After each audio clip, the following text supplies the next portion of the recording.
courtroom held its breath the moment Ibrahim Traoré rose from his chair, his eyes locked on Pam Bondi with undisguised contempt. It wasn't just a trial. It was a battlefield lined with invisible scars. The press crowded in, cameras flashing, but Pam sat still, her expression unreadable. Ibrahim's voice sliced through the air like a knife, mocking, deriding.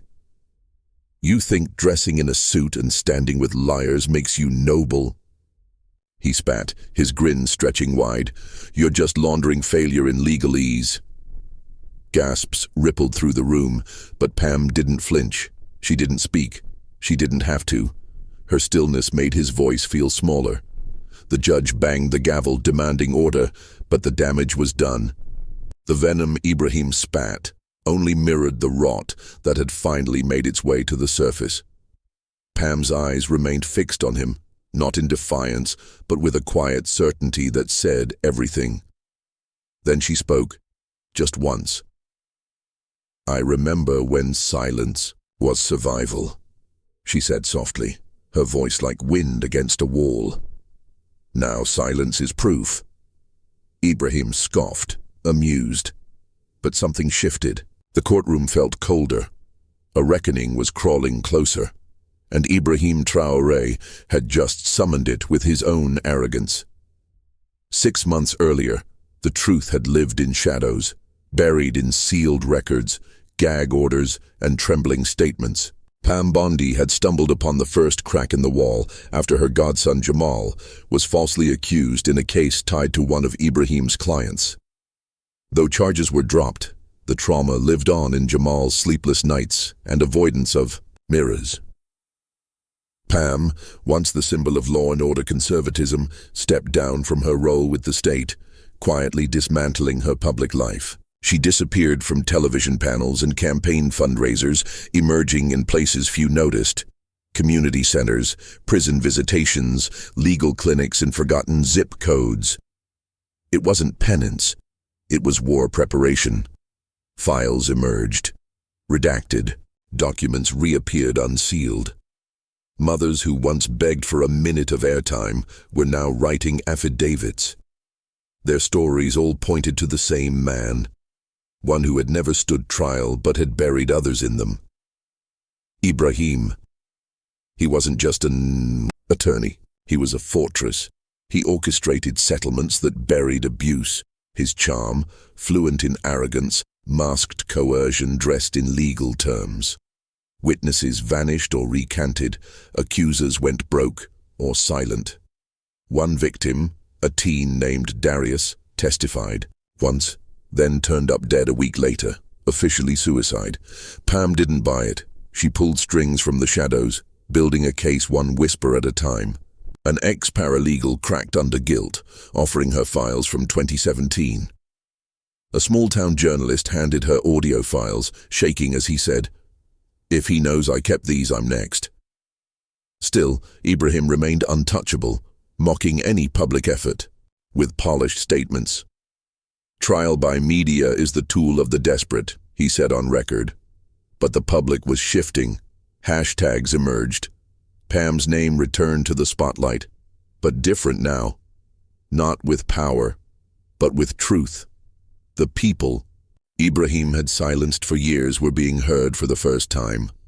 And one of them, a former colleague turned whistleblower, agreed to testify in open court. That hearing was today. The courtroom sat beneath a weighty silence, thickened by the eyes of the nation watching through their screens. Ibrahim's defense team looked polished, but their confidence faltered the moment the whistleblower took the stand. A woman in her early 30s, her hands trembling slightly as she adjusted the mic. She didn't look like a hero, but her words tore the mask from a man who once believed himself invincible. "I forged signatures," she confessed, voice barely above a whisper. "I altered deposition timestamps. I was instructed to bury certain names under unrelated filings." Her eyes met Ibrahim's, who rolled his neck slowly, like a predator, disturbed. "Instructed by whom?" Pam asked calmly. A pause. "Mr. Traoré," she said.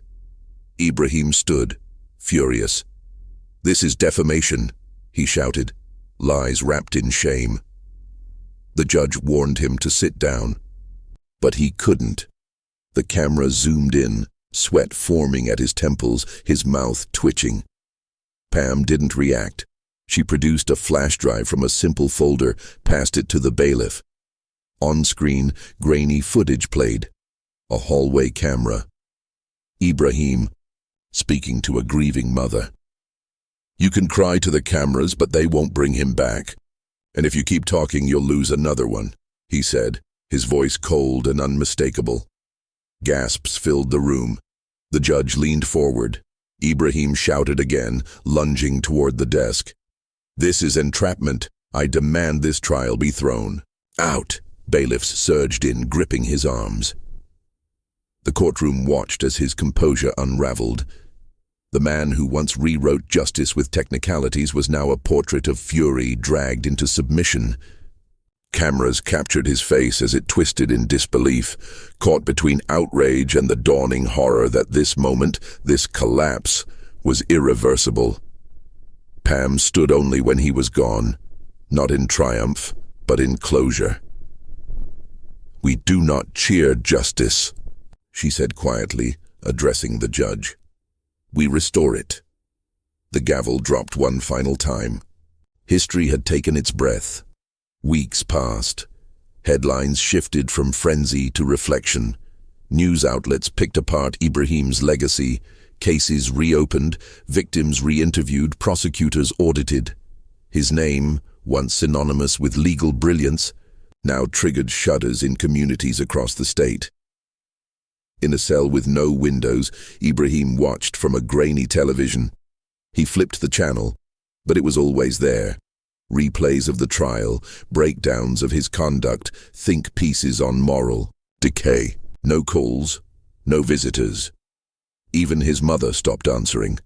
His eyes, once gleaming with superiority, now just stared. One morning he pressed his head against the cold cement and whispered, "They were beneath me." But the walls didn't respond. Outside, Pam walked the same courthouse steps. A young woman stopped her. "My brother's case got reopened," she said, tears catching in her throat. "They're looking into the judge's ties. Thank you." Pam didn't smile, just nodded. Small shifts were happening. A new panel formed to investigate prosecutorial misconduct. Schools began using Pam's case in ethics training. Former victims who never had a voice now sat at community meetings, guiding reforms. And though Ibrahim's downfall didn't erase the damage, it paused a cycle. It signaled something bigger than him. Pam returned to a quiet life. No press. No book deals. Just evenings with Jamal, who had started painting again, his canvases now full of light and sky. And as she sat on the porch one night, a breeze brushing her face, she whispered the final words of a letter she never sent to Ibrahim. "You built a fortress on silence, but silence isn't loyalty. It's just waiting for the truth to speak." The night air held it like a vow, and somewhere far away, a system finally began to listen.